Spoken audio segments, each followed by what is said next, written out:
Good evening. My name is Beth Drucker, and I'm the president of Go Green Wilmette. We have been running a series of in-depth webinars on a variety of topics ever since COVID forced us to go online, like so many of the rest of us have done.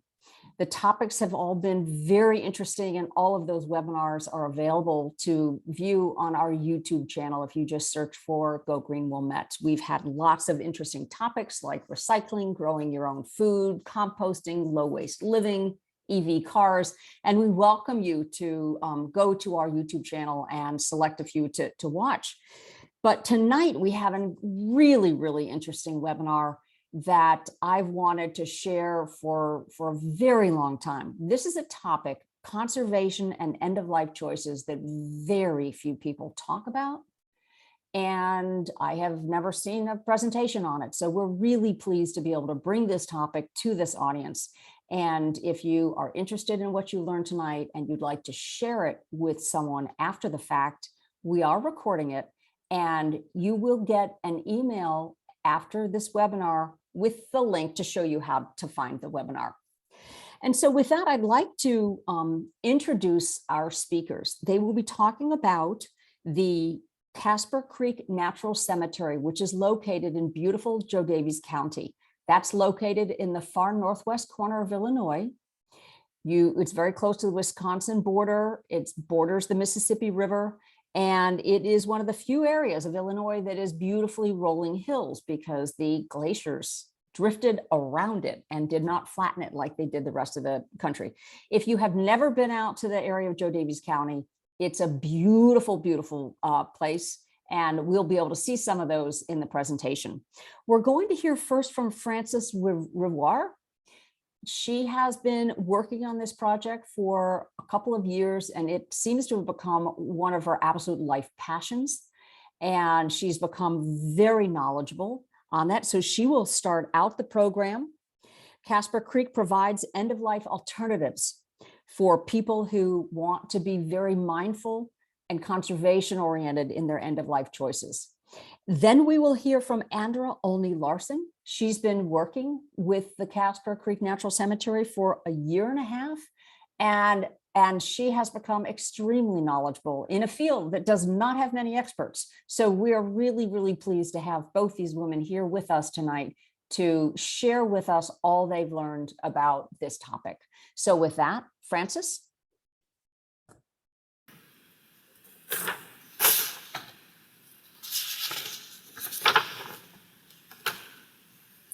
Thank you, Beth. That's wonderful. Andra and I are so pleased to have an opportunity to learn of your interests and share knowledge about natural burial with you and your Go Green audience this evening from 20 communities here in Illinois. So that's marvelous. Through the images we share and the topics we'll be explaining to you, you will imagine yourselves actually walking out in Casper Creek Natural Cemetery right now in the early evening. We'll be walking through the prairie beneath the limestone sentinels that watch over the prairie grounds. At Casper Creek, there are no individual markers rising above the prairie to confuse the eye and the mind. Memorial stones are embedded in the pathways at the foot of each gravesite. A peaceful, natural world is what we have created here as the final resting place for people who choose this environmentally perfect solution. As we have walked with you, we've learned that you're interested in sustainable end-of-life options in the Midwest, and we remind you, you are not alone. A recent 2022 report tells us that about 60% of respondents surveyed say that just like you, they're interested in exploring green funeral options because of their potential environmental benefits and cost savings. This number is about 5% higher than the prior year, and I think we are seeing it grow.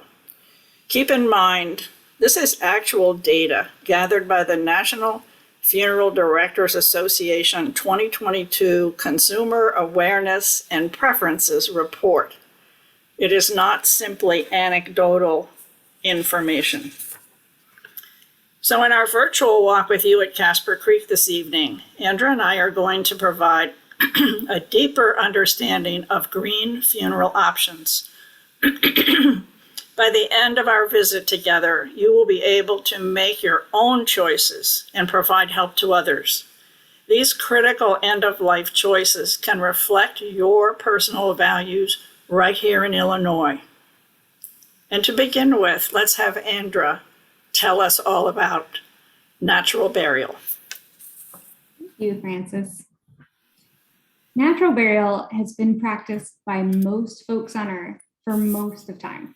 Here in the United States, we only began to move away from it really being the norm in the late 19th century. In the most basic sense, a natural burial ground requires that three main tenets be followed. No embalming may be performed. All burial materials must be biodegradable, and no vaults or liners are used. Once these core three things are upheld, natural burial can take on a lot of really personal meaning. My favorite definition of natural burial as a practice is a way of caring for the dead in a manner that makes a minimal impact on the environment and uses the fewest of Earth's resources. You can see how once you think of it as a practice, this can be applied to different disposition methods someone might choose. This approach to end of life as an approach is kind of embraced in different ways by different kinds of providers. Here in the US, the Green Burial Council is a nationwide organization that offers certification for providers of natural burial in three main tiers. This year, there's a total of 57 hybrid cemeteries, which is the third tier, 33 natural cemeteries, which is the second tier, and conservation cemeteries, we're coming in at about 12. That's our highest level of standards. A hybrid cemetery is a lawn cemetery that will have a special area set aside where some natural burial elements can be allowed. Some will allow folks to choose not to be embalmed, and sometimes a vault is not required in that area. A conservation burial ground practices everything that a natural burial ground does as well, but they take the commitments further. There are four main things that set them apart, which is that they are in partnership with a conservation organization, that they have a conservation management plan that upholds best practices and provides perpetual protection of the land according to a conservation easement. That's what sets apart those three levels of natural options when you're looking at cemeteries and burial grounds. As we completed the certification for Casper Creek Natural Cemetery as a conservation cemetery, we learned that ours is kind of special in that we are one of the first burial grounds to be initiated by a land trust, our conservation partner, which is the Jo Daviess Conservation Foundation. Once you have selected the kind of natural burial ground that you have access to and that is something that aligns with your values, you have a choice of dispositions. There are three that we generally endorse. So the big one is our full body interments. That is when you are buried whole in the earth, and that first tenet going back is that the burial container is biodegradable. This can be anything from bamboo caskets to beautiful linen shrouds. We've seen families who have chosen to wrap their loved one in a quilt that was passed down through their family. And there's just lots of options. No matter what someone chooses, in most conservation cemeteries, they are going to be buried at a depth of 3.5 feet. Our standard is 42 inches. This is different from the kind of colloquial 6 feet deep that you may be more familiar with. And that is in order to really embrace the return of one's body to the earth in a natural way. Whereas 6 feet and some of the more, the conventional depths were in order to preserve someone for longer. The next practice that we do endorse, and most natural burial grounds will, is the interment of cremains using a natural burial approach. So this is the same that whether someone has chosen traditional cremation or aquamation, water cremation, their remains are brought to the burial ground and interred into the earth. They can be poured in unencumbered or within a vessel that's biodegradable. This is one of the places where a lot of that personal choice can come in, and some very loving choices can go into what that vessel can be. We've seen clay options, paper mache, some beautiful bamboo containers where you can put the names of family members or last letters to the person before it goes into the earth. Many places will also offer an option for the spreading of cremains. And one of the reasons that you can take this extra step is to help provide for the perpetual care and upkeep of the area. And that's one of the differences between choosing a natural burial ground and maybe committing one's loved one's ashes somewhere else. When you come to something like a natural burial ground, you know that that land is going to be protected for all of time. Francis? Now that Andrea has explained the three solutions that we currently offer, which are full body burial, ash scattering, and ash interment, I just wanted to jump in and give you some more details in my opinion, which I hope will help you. We could do a whole webinar to delve into the details and beliefs around death and burial. But here are some points to hold on to. If you want to read about this topic, there are many, many books published. The Green Burial Guidebook by Elizabeth Fournier is a good one. It includes everything you need to plan an affordable, environmentally friendly burial. But keep in mind that all of this comes down to simply how humans try to manage and interfere the concept of ashes to ashes and dust to dust. Reducing human remains to dust in the best way possible is basically what all the green burial options are about. To my way of thinking, using natural decomposition of the human body in the natural soil is best for the environment and most cost effective. In this option, the human returns to nature just as he or she arrived at birth, with no accessories, no special heat, chemicals, or temperature manipulations.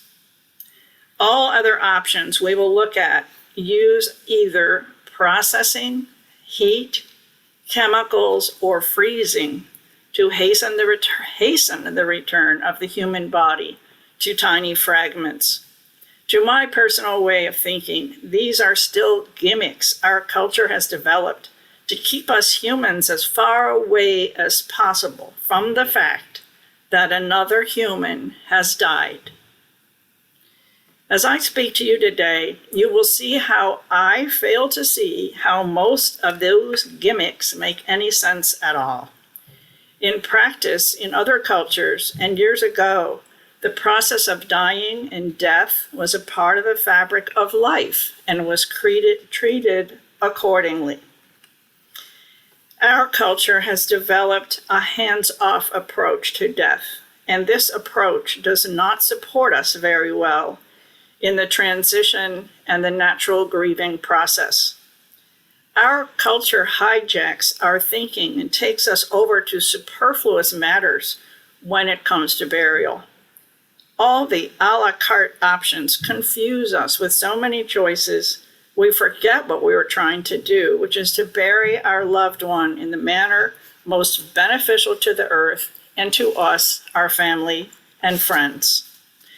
When someone dies, the arrangements for a family gathering or wake, involvement of a religious leader, obituary to write, charities to be listed, wills to be reviewed, financial decisions, safe deposit boxes to open, official words to be spoken. The decision about burial must be made also, and it should not be complicated. However, it's not as simple as you might think. It is not simply cremation or full body burial. You may have to decide about eternal reefs, memorial forests, human composition, human decomposition, resonation, promession, the mushroom suit, and capsula mundi. So I hope you see what I mean. Rather than having to consider all these menu options, I believe that the old tradition of family and loved ones staying with the decedent until burial, spending a day or so all together, and then returning the body to the ground naturally makes the most sense and keeps us together as we move through this part of life, death. So now let's have Andra give us some more facts. Let's talk about costs as everyone considers that. And Andra will share with you important information about the hidden costs of lawn cemeteries and the value of natural burial. Thank you, Frances.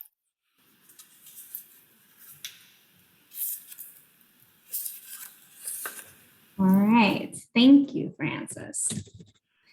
So according to the National Funeral Directors Association, the average cost of a funeral viewing and burial last year was just shy of $8,000. For cremation, it was just under $7,000.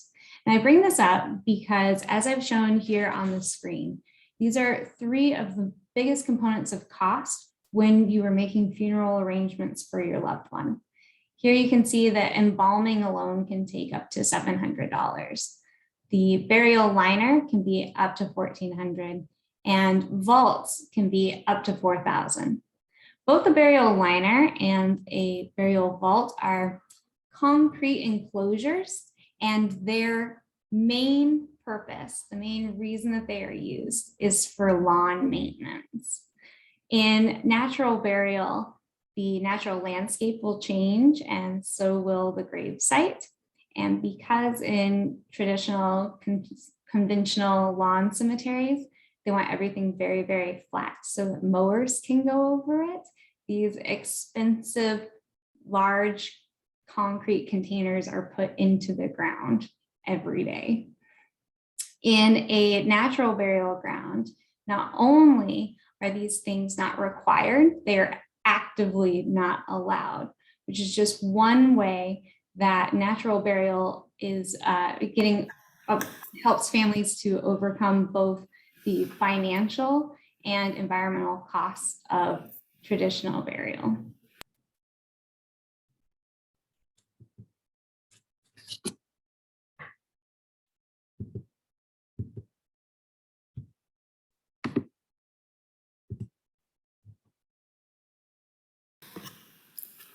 Thank you for sharing the facts about out-of-pocket costs in dollars and cents, Andra. Now let's turn our thinking over to another kind of cost, the cost to our environment.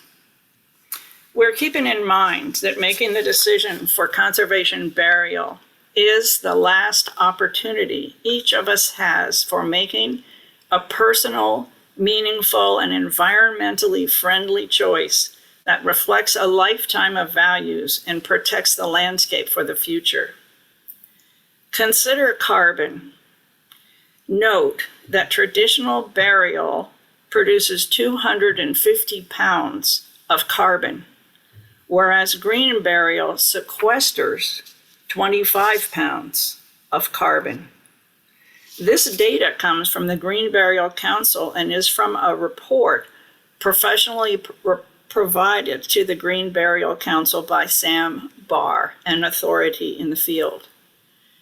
The study assumed a 50-year life cycle of the plot. The traditional burial uses a concrete burial vault, and green burial has no maintenance on the plot itself, mowing, fertilizing, watering, etc. So that's where those numbers come from. But to put this in context, this difference is equivalent to the carbon produced by an average American driving over a 3-month period. Natural burial is a choice to leave this earth as gently as possible and avoid the use of resources found in the conventional lawn cemetery funeral.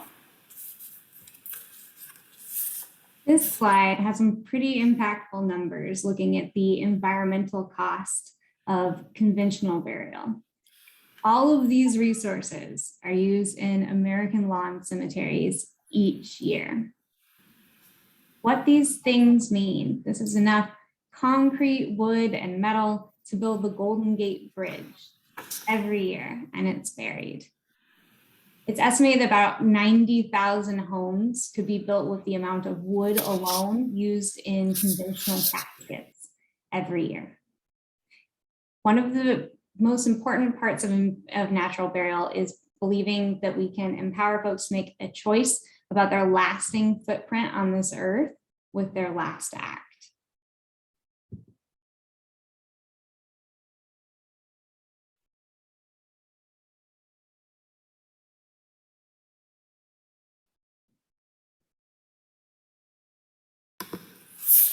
Sorry, unmuting. Supporters and believers in Go Green concepts know how important the next, I apologize. Now I'm unmuted. Supporters and believers in Go Green concepts know how important the next generation is and the generation after that. In fact, that is why we seed the prairie, knowing that the plants will grow and bloom perpetually years after the initial effort is made by our hands. At Casper Creek, the areas that host grave sites are being restored to native shortgrass prairie. Part of that restoration uses prescribed fire, as you see here in the picture on your left. Over 160 species of prairie plants are found in our seed mix. From those local seeds, little bluestem, purple coneflower, calico aster, and many, many more will germinate, take root, and prosper according to the ebb and flow of nature in perpetuity. Through planning a natural burial, one can choose a value-aligned end of life and know that this contribution will continue to blossom. End-of-life planning can ensure that your values are upheld. It's a gift to loved ones to have the decision-making process completed, because at the time of bereavement, it's stressful to navigate all of the many options that are out there, as Frances listed earlier. And sometimes it can be difficult to know what is promoted as standard procedure that might be unneeded or unwanted. There are end-of-life coaches who can help guide folks through advanced planning, and there are many resources online that can help walk people through both the legal and emotional options that they can make choices for in advance. In many communities, there's also a growing number of death doulas who are devoted to compassionate care for those who are dying and those who love them. Some of those are people who will help achieve legacy projects, things like scrapbooks. There are also those who their main role is to talk to the person who is dying and to their family as they go through the journey that is the end. There are also what are called 11th hour doulas who are actually present for the death to ensure that it is what the client had in mind for the end of their life and helps to prepare the body after death. All of these are completely compatible with green burial and natural burial options because it comes back to really empowering people to make decisions about their own end-of-life choices and what their personal commitments are. It's important to many people to know that the way that they lived will be honored in death and to know that their closely held beliefs are continued. This is an important thing that a lot of us have lost in our society over the last 5 generations or so. And it's something that the changes in natural burial are bringing back. In our experience, and the experience of many others who are in organizations like the Conservation Burial Alliance, there's often a greater connection to the celebration of life and the interment ceremonies that families are able to have their loved ones in natural burial settings. I believe that some of that comes from considering the future and one's end of life, because then families communicate a little bit more about what their wishes are, and they're able to incorporate more elements in advance. As Frances mentioned in the introduction to this presentation, we share the same principles of environmental ethics with your Go Green groups. Our organization is devoted to providing unique conservation opportunities in the Midwest. The next closest recognized conservation cemetery is located in Ohio, about 360 miles away from Chicago. People of all faiths and all backgrounds in all locations have the opportunity to find their peace in a beautiful setting and make choices that promote environmental sustainability. As you have learned through this presentation, there are burial methods that use non-biodegradable products that harm the environment in the long term. But right now, you can make the choice to stop some of that harm by advocating for natural burial and exploring your own end-of-life wishes. And you can help educate the people that you come in contact with about these options as well.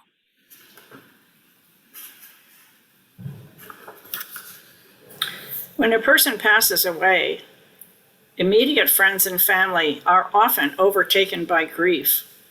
All of a sudden, this profound state of mind renders them less capable of making tough decisions.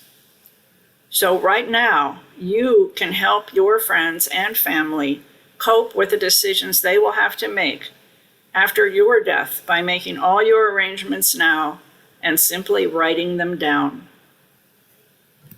Our culture in the United States practices avoidance when it comes to the topics of death and to dying. Most Americans put off having these conversations until it's too late. But now you can help to overcome this American taboo and help by meeting the topic with open arms and helping your friends and your acquaintances and your loved ones understand that this is the natural next step in life. I want to thank you all for joining Frances and I on this journey to walk through some of the basics of natural burial. We both hope that you will come and visit the prairie and walk with us sometime in the future. I want to thank you, Beth, for coordinating this presentation. I think we're ready for some questions.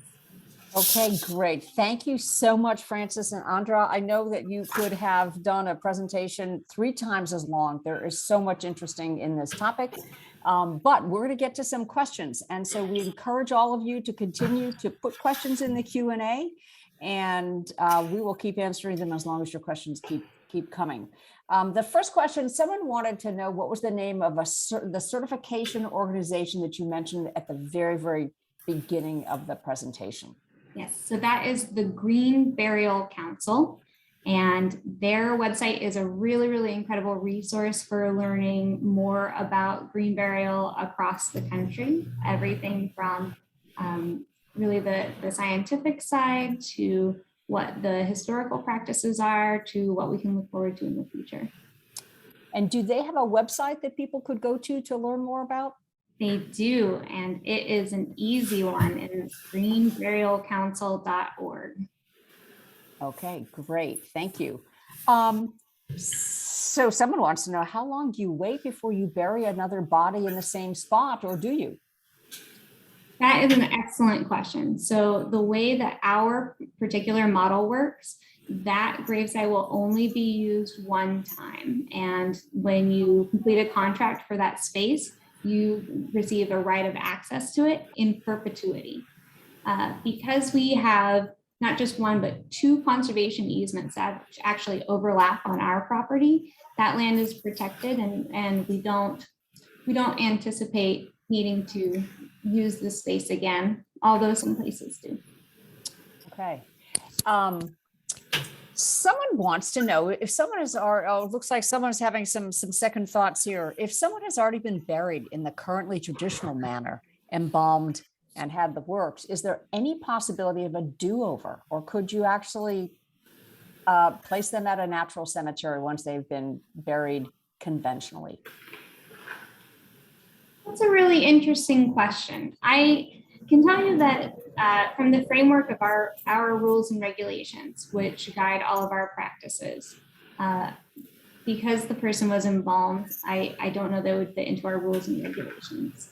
Although I can share that we have had families who have chosen to relocate their loved ones who had been cremated and their remains interred elsewhere. And then when we were able to open Casper Creek Natural Cemetery, they felt that that was a more appropriate place for their final resting place.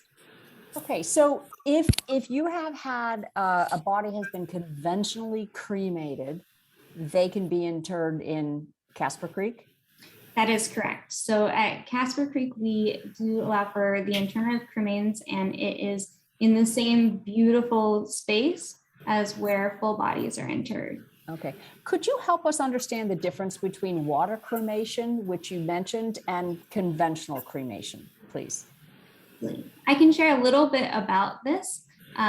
Although it is, as the cemetery, we are the last step, and this is one that comes before us. So I'm not by any means an expert in this. Water cremation, aquamation, is legal in the state of Illinois. It has been since 2012. There are quite a few providers if you look it up. And it is a process that has a much, much lower carbon impact for taking a decedent and turning them into cremains. It uses a combination of heat, some chemicals, and water, about what a person uses in a day. It's not a huge use of water, and it's a much gentler process. The family receives back the cremains in the same manner that they would from traditional fire cremation, which is done entirely through heat and fire, and then the remains are returned back to the loved ones. If you're working with a conventional funeral parlor, will that be an option that they offer to you, or do you have to know enough to ask for it? It is something that still needs to be requested. It's still, it's not the norm. And while there are quite a few, particularly in the Chicago area, I can think of, they're in the double digits of providers who can offer aquamation, water cremation. Not every crematory is going to have the facilities to be able to meet your request. Okay, so again, pre-planning is really important. I was sort of stunned by the statistic that 4.3 million gallons of embalming fluid is used every year. What is the purpose? Why are we doing that? Francis, would you like to speak a little bit as to why people engage with embalming in the way that they do? Super, I'd be glad to. Beth, when someone in the family has passed away, the next step is to call the funeral director and have that individual picked up and taken to a funeral parlor. By law in the state of Illinois, they must go to a funeral director or coroner. You can't take the individual directly from, let's just say, the hospital to the cemetery. When you get to the funeral director, you may ask them, him, her, some questions. And the answers are going to be those things that that funeral director is most familiar with. They are typically not most familiar with natural burial. They are not familiar with the idea that they don't have to do anything except wrap the decedent in the grandmother's quilt and come on out to Casper Creek when Andra has the interment scheduled. They're not familiar with that, so they will recommend embalming. I hope that answers your question. Embalming is habit and it is not necessary. It is also not required. They may say it's required in the state of Illinois. That's because some of them think that it is, but it isn't. So the educated consumer is the key here.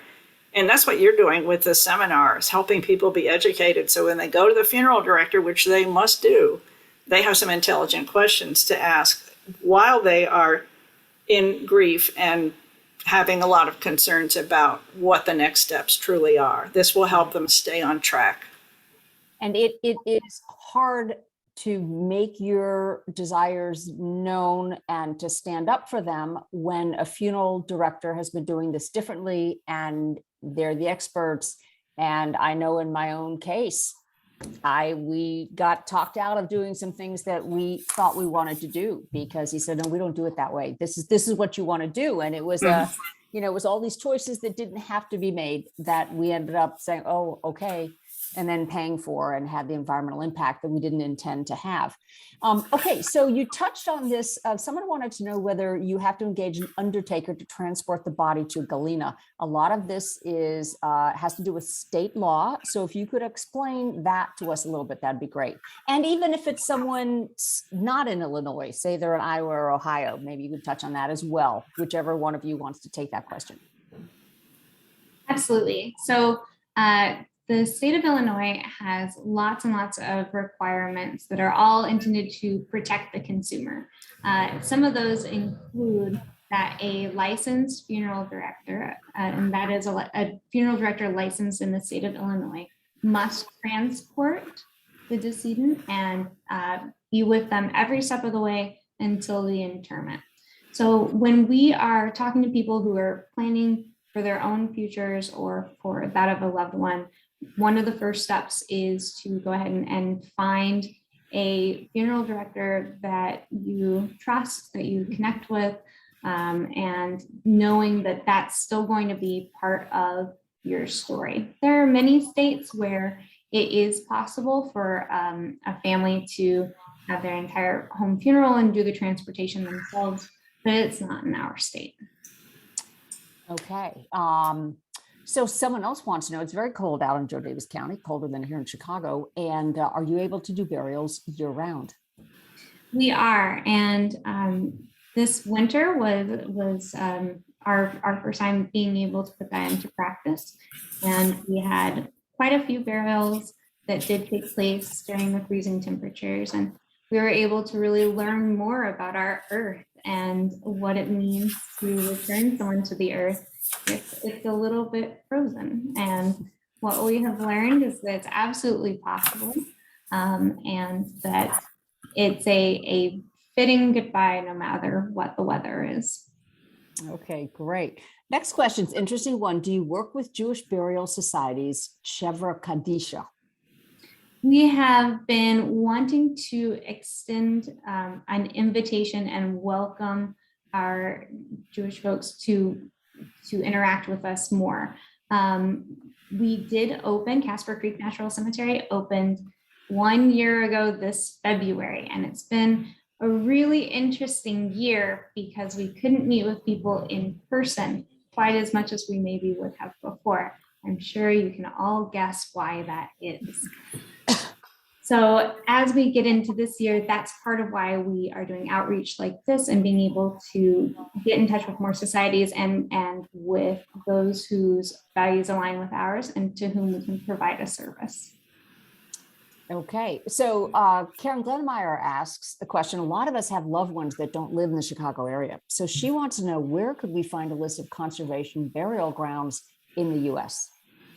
I recommend going through Green Burial Council there to their website again. They will have all 12 of our certified conservation cemeteries listed there, as well as some of the other options that may be closer to those family members. Okay, related question. Someone wants to know whether there are any cemeteries closer to the Chicago area than yours. There is not another conservation cemetery closer to the Chicago area. There is one hybrid cemetery that I am aware of. And that's one that is certified through the Green Burial Council. And I believe it is called Rose Lawn. I just saw an advertisement, and other people may have seen it, literally popped up in my Instagram or something, probably because I've been organizing this webinar, that there's a burial ground, trees is in the name, but I think it's just for ash scattering. Does that ring a bell to you? That will be Better Place Forest. Yes. So they are a chain that is based out of California. And what they do is they go into different states and they purchase wooded areas, and then they offer people the opportunity to spread their loved ones' ashes, usually somewhere between $6,000 and $30,000 per tree for the scattering rights there. They are adult established trees, and we are familiar with them. They don't fall into the same category as us because they usually buy these properties that are established, and there's not a lot of active conservation going into them. There's not a lot of reintroduction of natural habitats, which is a lot of what we focus on. And some of their practices are at odds with what we do.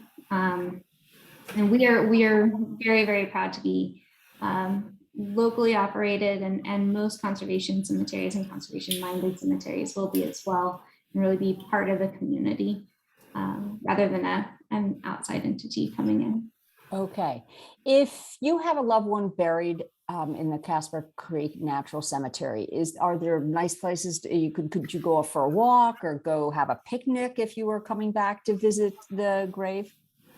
Absolutely. So we are adjacent to the Casper Bluff Land and Water Reserve, which is 185 acres of protected area, and it has hiking trails, walking trails. It overlooks the Mississippi River and all the way over to the bluffs of Iowa. We have a woodland called the Memorial Grove, where we invite everyone to come and view our memorial wall, which is where those who have chosen to spread the ashes of their loved ones in the forest can have a memorial plaque there. But everyone's invited to come there and just sort of be surrounded by bird song and hickory trees and river birch, and it's a lovely place for a picnic. Okay. Just as an aside, I have done a lot of these webinars, and we have more questions on this webinar than we have ever had for any of our other webinars. So we're going to keep at it if you guys are still doing. So we have two people put questions in maybe before you talked about this, but clearly people were interested in the costs, and we know it's a range. Could you just review that quickly again? I know you did touch on it in the webinar. Absolutely. So overall, in all natural burial, it's going to come out as being a more economically friendly option. Here at Casper Creek in particular, we offer 3 kinds of services. So that is our ash spreading, ash interment, and full body interment. And depending on your particular situation and whether you're planning ahead or not, that's going to range from $900 to about $4,000. Okay. Someone wanted to know, how long does it take for a body to decompose at 3.5 feet under? That's a great question. And part of the answer is it depends. It depends on things like the condition of the body when it goes in. It depends on the weather. And generally, you're looking at the body beginning to break down and really return to the earth anywhere from about 3 months after interment to 12 months after. Wow. Okay, so that's kind of amazing to think about what's there 12 months later versus a conventional burial. So it blew my mind when I heard you say, and I had read this in the Green Burial Guidebook, that the reason we have the concrete vaults and the concrete liner was that so cemeteries can have a flat run of turf grass that's unbroken by any undulation that would be caused by the settling of the earth. It's true. That's unbelievable.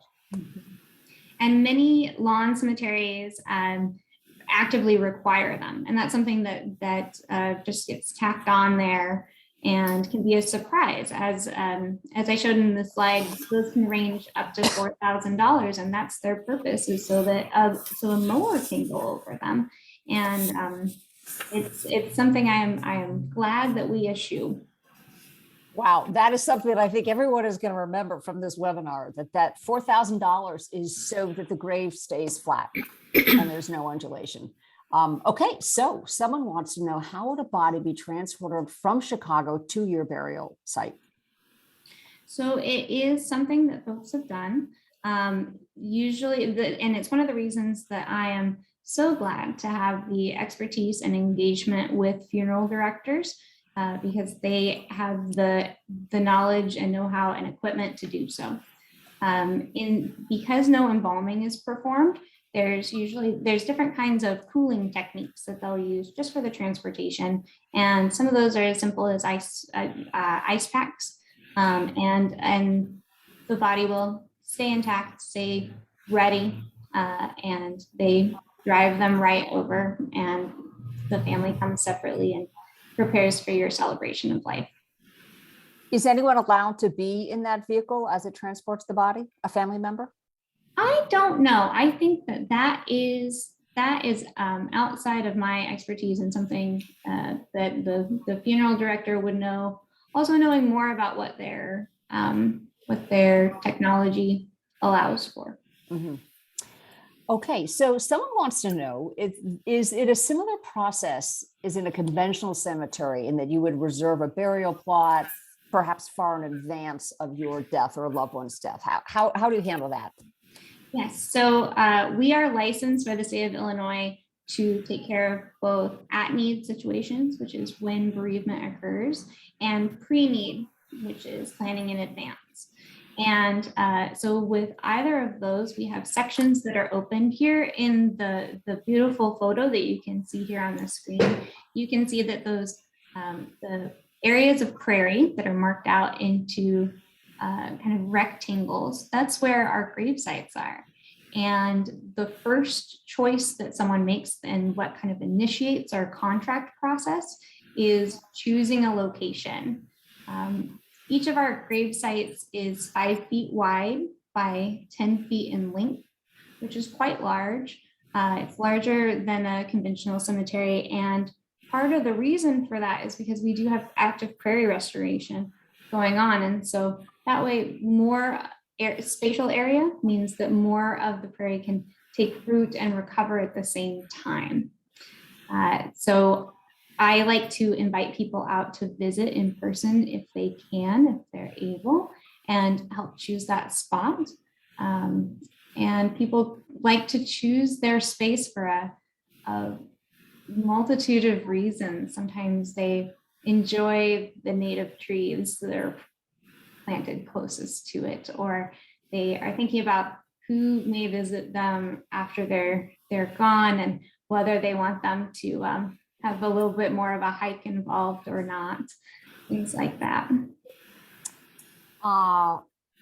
Okay, so is there any kind of a grave marker whatsoever? Families do have the opportunity to choose a memorial stone. All of them are identical. They are a local limestone, and they are flat to the ground. This way, the natural landscape and the views of it are always unencumbered. There aren't things sticking up or ever taking away from it, and they're all equal. And those are something that's provided by a third party. And all of that information, if you want to learn more about that or see photos, is available on our website as well. Okay, what is your website? Okay, great. All right, so that's a beautiful photo. Why don't you put the photo back while we keep doing the questions, because they keep coming. All right, so we talked about that. So they would, if someone wanted to talk to you about reserving a spot, they would just contact Casper Creek. That's correct. They would talk to you. I take it. So again, someone's saying, wow, this is exactly what I'd like. And you said there was a range of costs. Could you narrow it down a little bit? If there were a full body interment, what would that cost? Sure. So a pre-need full body interment is going to be $3,750. And that includes, our pricing structure has something special included in it. And so out of that amount, $2,000 is a donation directly to the Jo Daviess Conservation Foundation, which is a 501c3 organization. Part of the reason that we exist is to serve the community and empower people to have this as an option for their final disposition, and also to help support the Conservation Foundation for stewardship and outreach and education. Wow. So that's a really interesting part of that for those of us who have been protecting the planet, where this is a passion, to know that part of the fee of being interned in this beautiful place goes to support the conservation mission of the Jo Daviess Conservation Foundation. Okay, I believe you talked about this. Someone wanted to know whether the remains have to be embalmed for transport across state lines. They do not for any of our neighboring states. There are states that exist that have different requirements, but not any nearby. Okay, great. Someone wants to know, do you ever have a problem with animals digging down to the bodies?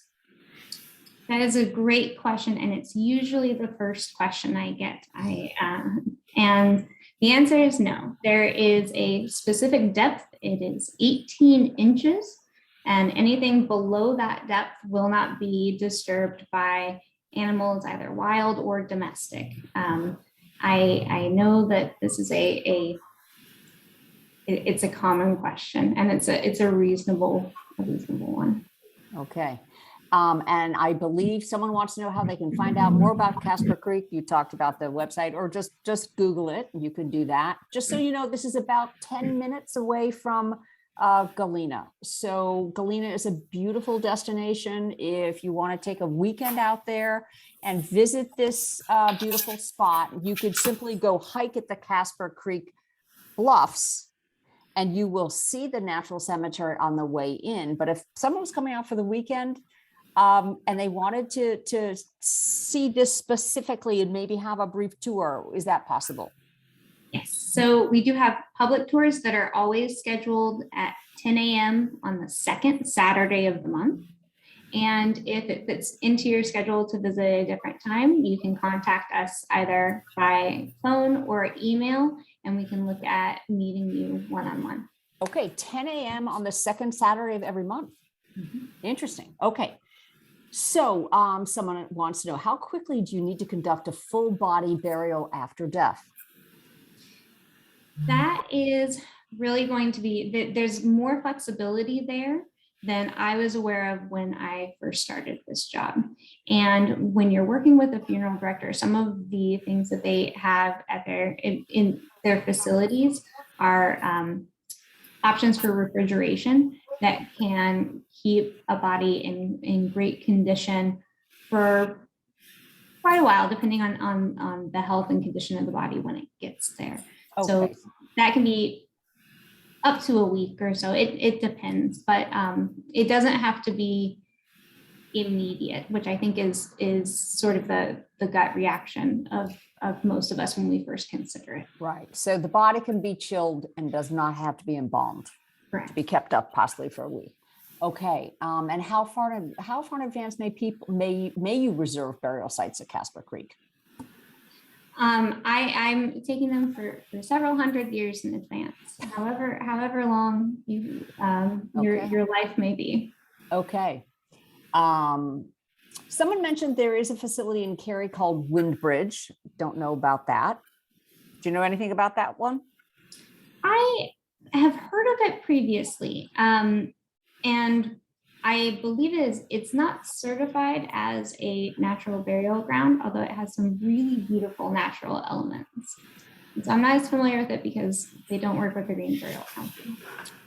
Okay, someone wants to know, we know that this entire area is you are restoring the natural habitat. Someone wants to know whether a family can plant other plants at the time and maintain the area. At this time, we do not allow for memorial plantings in our spaces. And the main reasons are that land management plan, which we are required to have as a conservation cemetery, includes this really, really specific plan for restoring the area to native shortgrass prairie and upper mesic woodland up in the wooded area. And so it's just really tightly controlled from the restoration standpoint. Right. Okay, so I've got one more question here, and then plus a few that I have. So for the listening audience, you have about a few more minutes to put more questions in the Q&A, and then we'll be concluding. This is a great question. This person asks whether or not you are making any connections with funeral directors in the Chicagoland area so that families don't have to start from scratch and educate the funeral parlors in our area about what your opportunities are. Are you doing any outreach like that? That is a great question. And it's something, so we do list all of the funeral directors that we have worked with thus far are listed on our website. And rather than this being entirely an endorsement of them or a recommendation, it's letting people know that they have worked with us before, they know what to do, they know where we are. We are also, Francis and I are really looking forward to later this month, we'll be having an exhibitor booth at the Illinois Funeral Directors Association convention this year. And so we're really looking to be able to get out and connect with funeral directors so that families don't have to be the ones educating them. We've had really great responses from most of the funeral directors that we've engaged with so far. Most funeral directors really do care about their families and the service that they provide, and green options are trending everywhere. They know that it's something that they need to be aware of, and they need to be able to answer to the families that they serve. And so we're growing every day. That's a great question though. Okay, new question. Do families ever ask you for the name of someone who could officiate a service out at the Casper Creek Cemetery? They have, and we have a few folks here in the local area from different faith communities who have stepped up and said, you know, if they're from out of town, if they're looking for someone to engage with, I may be someone that you can call upon. And we're really grateful for that kind of interaction with our local folks, as well as those who want to provide their services from outside of our area too. Okay, great. You talked about end of life coaches and death doulas. Could you explain a little bit about what that is, how they're different, and how someone could find someone like that to help them? They're such interesting and compassionate roles. So end of life coaches, many of them are going to be focused more on the practicalities of planning for your end of life. Things like how to get your paperwork in order, what paperwork needs to be in order, how do you go through the process of just getting all your paperwork in line, how do you make things easy? And on the other side, the death doulas tend to be more based on emotional, social responses, and they can help walk the family through. There's a range of what they do, from talking to the person as they go through this experience and really kind of come to grips with what the journey is going to look like. A lot of what a death doula will do is find out what it is that the client pictures. How do they want that last moment to go? Do they want it to be scented like lavender? Do they want it all their family there with them, or do they want to be in silence? Things like that. And 11th hour doulas, which I mentioned earlier, are usually there for the time of death and making sure that it fits into all of those wishes. And then sometimes we'll help prepare the body for when a funeral director will come in later and allow the family to sit with the decedent after that time and host their own ceremonies. Many of those, more and more communities have representatives from both of those callings. And a Google search of both end-of-life coaches and death doulas will get responses in most communities. Okay, great. Okay, questions keep coming in. Are family plots part of your plan?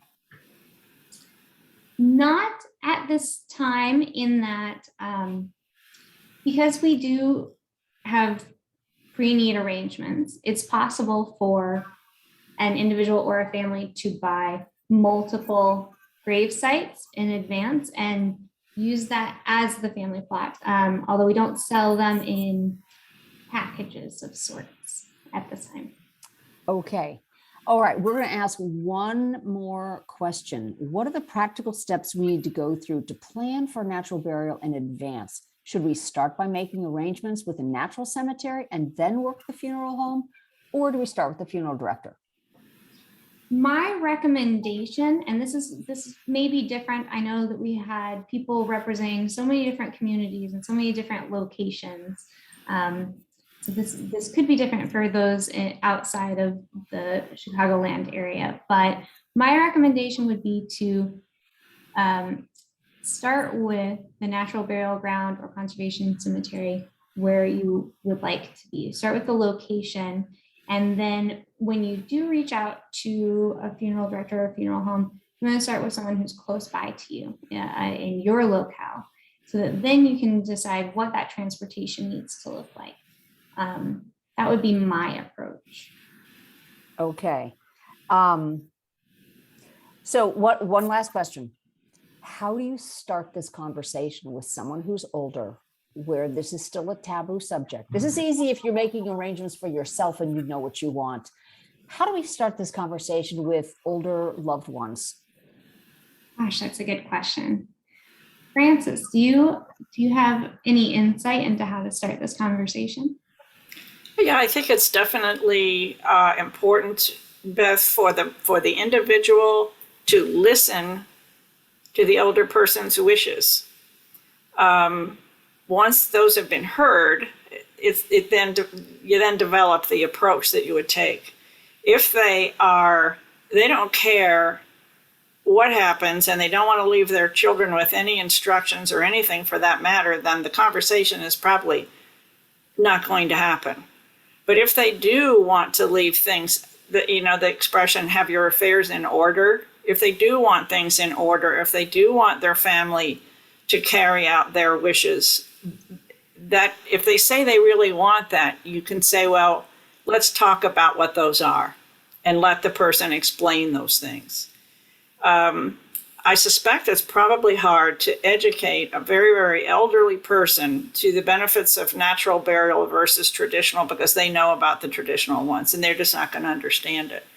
But if you start talking about the environment, this environment that you're looking at in the picture, do they love nature? Do they love the outdoors? That sort of thing. Do they love hiking in the area where they're spending all of the rest of their days? Then that would indicate this kind of conversation can be had. But it is at least for us, listening and then guiding the thinking as the person is ready to receive it. Okay, thank you so much. This has been so interesting. As I said, we had 26 questions. That's more questions than we've ever had for any webinar. I love when you talked about this being an opportunity, maybe our last opportunity, to have a personal, meaningful, and environmentally friendly end of life, and that it's truly our last chance to make a difference to the planet. And I know that that is something that's very important to many of our listeners tonight. And that we need to think now about how to align our values to our end of life choices. And you have given us an opportunity to think about this, learn about this, and really start a conversation with those we love. So I can't thank you enough, both of you, Francis and Andra, in the Casper Creek Natural Cemetery. This webinar has been recorded and it will be uploaded, I think, on the website tomorrow, except I'm working remotely, so it might take another day or two, but it will be posted on the Go Green Will Met YouTube channel. I would encourage you to send anyone else you think might be interested to the YouTube recording for it. And okay, so people are thanking all of you for what you're doing to change people's minds, to give us options that we never knew existed. So with that, a final thanks, and thanks to all of you who spent your evening with us. And with that, I'm going to conclude. Thank you so much. Thank you. Thank you, Beth. It was a pleasure. Bye.